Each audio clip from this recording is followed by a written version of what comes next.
Another day of school is behind you. You are now wandering your district, taking your time before going home. It is getting dark. Soon, you are walking past the splendid mansion of Count El Valesco, one of Magra's richest landlords. You hear a familiar voice from the other side of the iron fence. It is Stefan's voice. It is followed by the sound of a young lady laughing.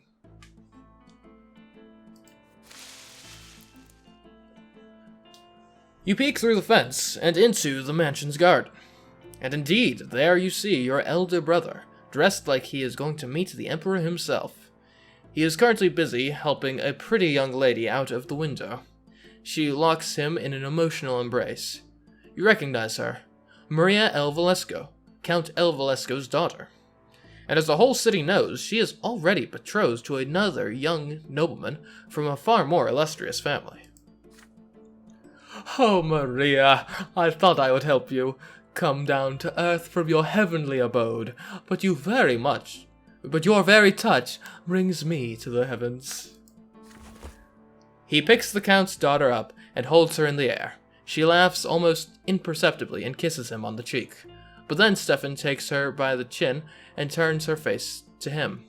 Their lips join in a kiss. A flurry of emotion washes over you as you watch it happen. Stefan is putting the reputation of his entire family at risk. Acting so frivolously with the Count's daughter may turn the Count's influence against all the Brants.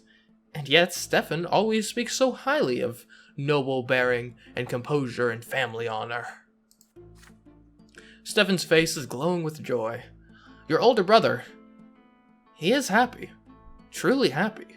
You have never seen Stefan like this, as his arms hold the Count's daughter in a tender embrace, so gentle as though he fears to hurt her. And Maria reciprocates his feelings. Must he really rob them of their secret joy? If you ever speak to him about this, no one else must hear it. You wait by the gate patiently until Stefan decides to return from his escapades. He is startled when he finally notices you standing by the gates. Interesting, so I could remind him what a nobleman's honor means. Against the nobility. Or aid Stefan in his cause. Spirituality and ingenuity. You know what? My brother and I, we don't often see eye to eye. Do I really need to poke and prod for a disagreement at every opportunity? I'll be his wingman. I'll aid Stefan.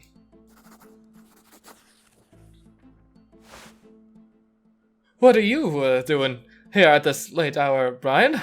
Is there something you wish to tell me? You confess to Stefan that you saw him today in El Valesco's garden with the Count's daughter. This affair put both families' honor at risk. Yet you say you are happy for him. You can see how much he cares for her, no matter what it is worth, the risk. Stefan can trust you with this secret, you assure him. The two of you will keep it together. Stefan reacts to you with anger, at first, but your supportive words calm him down. You've got all the makings of a professional spy. But you're right. The risk is too great. Your aid will not go amiss. You are a nobleman yet, but you are no nobleman yet. But I hope your word is worth my trust. From that day on, you help Stefan and Maria avoid attention on many occasions. You even have to distract El Valesco's manservants and lead them away on a wild goose chase through the district. In the end, you are never caught, and you earn your brother's yet another night with his beloved. They're both aware that the days of their hidden love are numbered. But how will your escapades affect the family's reputation? You and your brother agree, whatever happens, happens. Young love is worth the risk. Okay.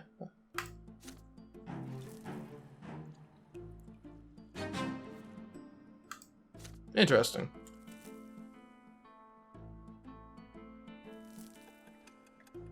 Stefan and I against the world, 1131.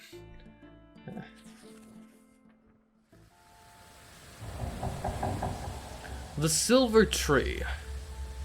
Your theology teachers tell you more about Anazote. It is more than just the provincial capital. It is also a sacred place blessed by the gods. It is where the twin gods' first disciples spilled their blood, and from that blood grew the sacred silver tree. Its enormous foliage hangs over the city. You see its branches in the sky every day, but you have never approached the trunk of the tree yourself. Today you will be taking your first trip to the Silver Tree. Your class is visiting a service in the great temple by the tree's very roots. Thanks to your theology teacher, you and the other students will witness this landmarks of the twins' advent up close. Everybody is excited. Soon you and the other boys enter the slums surrounding the church district of Anazote. The roots are pulsating under your feet. They spread underground all throughout the area. Pathetic, cramped hovels and filthy streets surround the trunk of the tree. They are home to paupers, day laborers, and preachers. The people of the district bow humbly to you and point you towards the temple. They seem at peace despite the abject poverty in which they live. All who live directly beneath the tree are filled with its divine grace, your teacher says. People come here to make peace with the world and their fate in it. Your class is unusually quiet. Everyone is listening to the rustling of the leaves and the underground beating of the roots. The sky above you is obscured by the tree's canopy. You find the temple of the twin gods right next to the tremendous trunk of the tree. It almost seems a part of it. There is a crowd there. Pilgrims dressed in traveling clothes, paupers and beggars, common people of the city, and the occasional well-dressed noble. There are arguments among some people who are gathered in separate small groups. Many people are wandering around staring upward at the tree's branches. The tree impresses you with its might and the calm emanating from it. You are filled with a desire to sit down and think of the world, to learn something about yourself, to touch the silver white bark, and hearken to the whispering leaves. You are distracted enough to fall back from the rest of your classmates. You notice a small path. It should take you right next to the trunk. A tall, red-haired woman walks out of the crowd of pilgrims.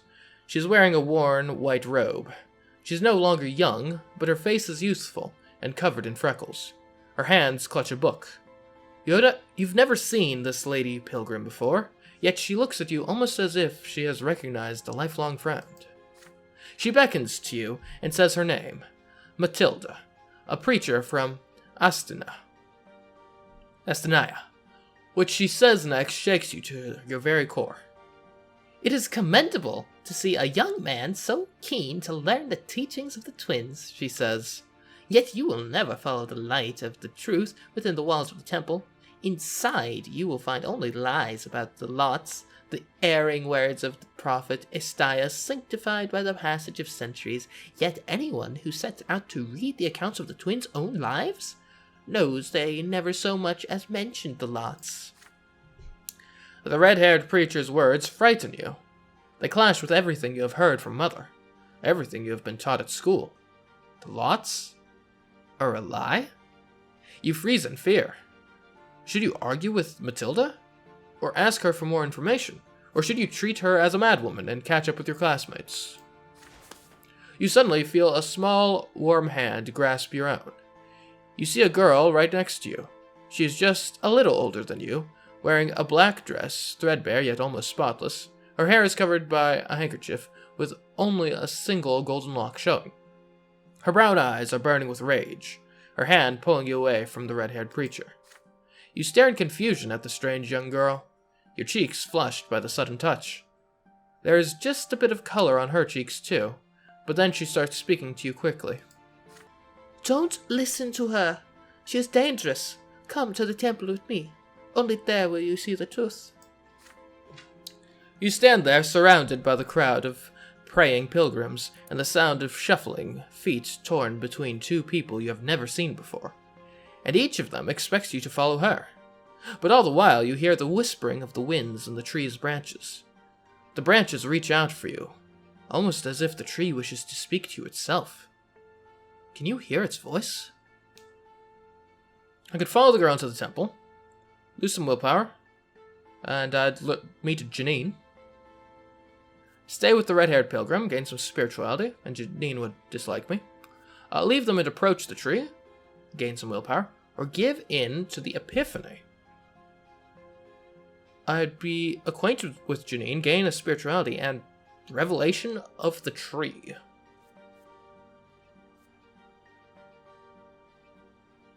Let's give in to this epiphany. It's not every day you get to open yourself to the tree and listen as it speaks. You step away from the girl in black and the woman in white, your eyes transfixed by the tremendous towering trunk of the tree. For some odd reason, you recall Mother's ant farm, with the ants hard at work inside, and her face as she explained its laws. It is a fleeting distant memory, a child's realization about the workings of the world at large, and at this very moment you see yourself and all the other people for the ants they are. You cannot look away from the tree. The people around you begin to fade away, their voices melt together and disappear. The world that surrounds you feels frozen and still now. The slow swaying of the rustling branches is all there is. The branches catch you and raise you up. You soar in the air, higher and higher, along the trunk of the silver tree. The branches, the leaves, their light is blinding. Their light holds you up and embraces you. And at this moment you realize something as clear as the daylight beating down on you from on high above. This tree is divine. There is no doubt left in you. The tree was planted by the twin gods and left in this land an ever-living proof and a mark of the twins' existence. And the tree, it speaks to you. Speaks in a language you understand, and the language you learned long before you were born. It speaks of soothing love, and of crystal clear law, and of love and law intertwining to bring the miracle of life to you. From this high up, you can clearly see all of the land below. From here, you see the entire empire embroidered with a shining thread of providence, illuminated by the twins' presence. It takes you but a moment to finally realize what the teachers have been talking about all this time. The fates and lots of the people, the workings of life in the empire. It was all created and arranged by the twins, and absolutely everything bears their mark, their design and inspiration. And it is in this world that you were given life. Somehow, the tree seems to realize that the revelation is now fully within you. It gently lowers you back, down to the ground. You glide down between the glowing branches, illuminated by what you have just seen. You spoke to them. You come back to see your senses, or come back to your senses. You're rooted. You are still standing by the tree, firmly rooted to the ground. The branches release you, and you are once again aware of the pilgrim's prayers and the noise of the crowd. The young girl in black is staring at you. She's clearly agitated. My uncle is a priest, and he told me that the twins can choose to speak with you through the tree, but I've never seen it happen before. Janine starts asking you questions. She wants you to tell her what you just experienced, but you cannot speak.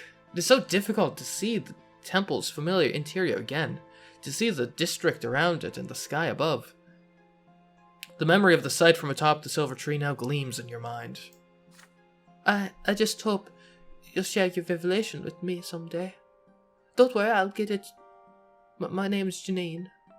I am an acolyte. I work in the temple. I help my uncle clean the grounds and cook food for the poor. And I also greet the worshippers.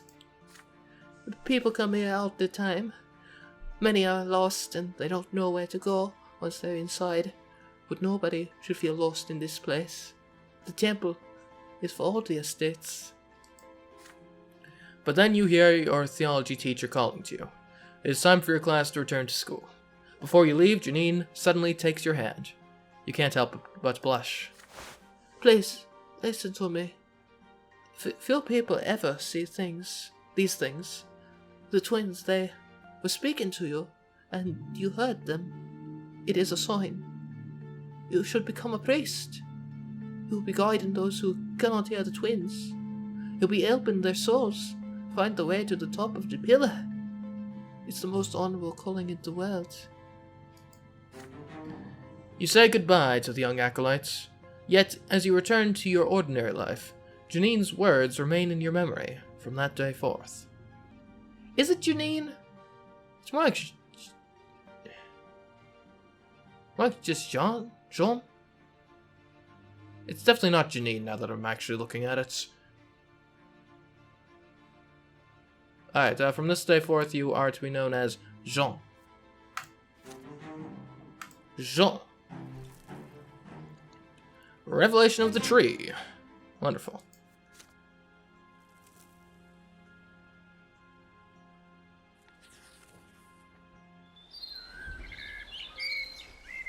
The shadow of the past. Another school day has ended. You're making your way home, still mulling over the things you learned from your teachers. The founding of the Empire, the eternal and unshakable rule of a single dynasty. The 3 estates, each with its own rights. What an odd sort of order the world has, and yet so mysterious. At least it sounds that way when your teachers talk about it. Mother is waiting for you on the porch. She smiles gently when she sees you, and yet her expression still shows great concern. Father left on a trip to several distant migrant towns a few days ago. Since then, Mother has been trying to tell you something, but she seems uncertain. Son, could you put your things away and come pray with me? You join Mother in prayer. To the twins. She prays with fervent sincerity, her head bowed, reciting the words of obedience to them and their great design in a barely audible whisper. Repeat after her, just as she had taught you ever since you were a little boy. When the prayer ends, Mother sighs and turns to you. Brian, my son, you're 13 now. You'll be grown soon. It's time you learned about certain things that are important to our family. Difficult things. It's about your father and me. About our marriage. You gaze curiously into Mother's eyes. I'm sure you've wondered about this before. Your father is a nobleman of the mantle. So how could he marry a commoner with another man's child? But you see, Brian, your father, when his first wife, Amalia Elborn, died, it was a painful blow to him. He lost the will to live, lost all purpose. He felt like his own destiny was cut short that day as well.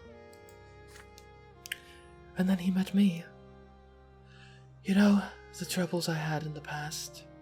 I went to the prefecture as a petitioner to ask them for help, protection, justice. When I was a young girl, I worked at a small shop that sold crockery and dishes. A nobleman took a liking to me. May his name be forever forgotten. The twins know I was humble and honored his lot to rule, but he took me by force. Mother falls silent, summoning the courage to continue. Gloria is that nobleman's daughter. He was outraged. How could I have gotten the gall to burden him with a low-born progeny? He turned me out on the streets with that little baby girl in my arms. Mother's voice is shaking now. You take her hand tenderly. I had no home, nowhere to go, no one to help me. When I went to the prefecture, I didn't really think the judges there would help me find justice against my former master. But when Sir Robert heard my plea, his eyes met mine. I believe that at that very moment the twins themselves granted him the gift of their love. Your father told me there was nothing he could do to make that detestable nobleman marry me. But he would never abandon me and my baby Gloria. And if I agreed, he would take me into his own home. Tears are running down Mother's cheeks. And I knew it, my son.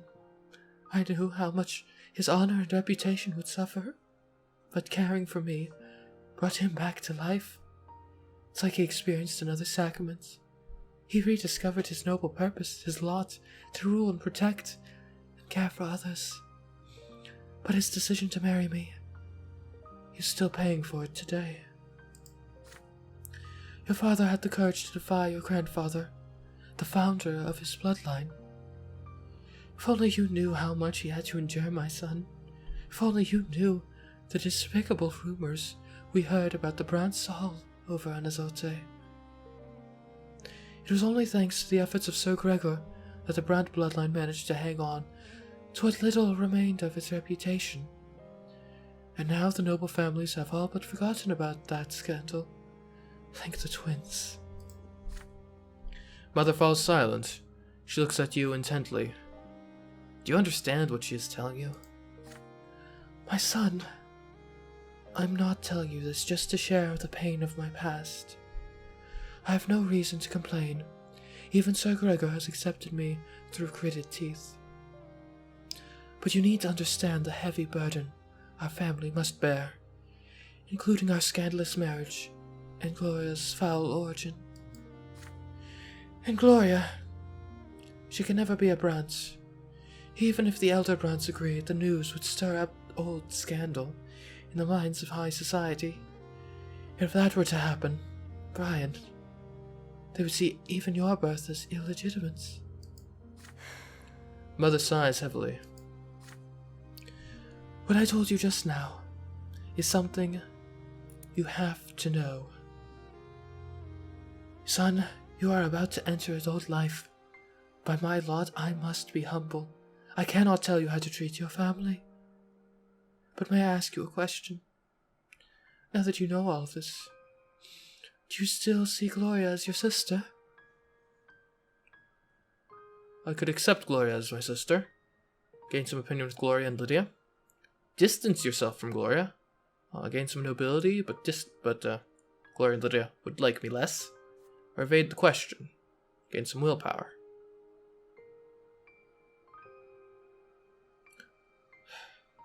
This isn't a tough one. Of course, I will always accept Gloria as my sister, same as she has been since the moment of my birth.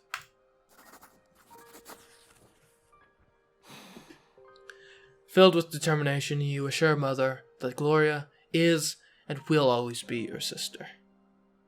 You want Gloria to be a Brante too. You want her to be a part of your family. Who cares what the nobles of Anazote say? Mother beams with quiet joy when she hears this. Oh, Brian, if only you knew how happy that would make me, to have our family united at last. However, the joy on her face quickly gives way to concern. But I already owe good Sir Robert a debt I can never repay. He's given my daughter so much, a home and education, his care and advice. The Brante bloodline could suffer so much from Gloria's existence. We should all just learn to accept her status as it is. Just then you hear Gloria carefully knock at the door of Mother's chambers. Mother! Brian, I couldn't find you. You happily greet your sister. Yes, she is your sister. No old secrets can change that. Mother gives you and Gloria a kiss on the forehead and returns to her prayers. You and your sister walk downstairs together. Mother is alone by her bedside now, thanking the twins with a quiet prayer for the Brante family they have given her. You hope they can hear her.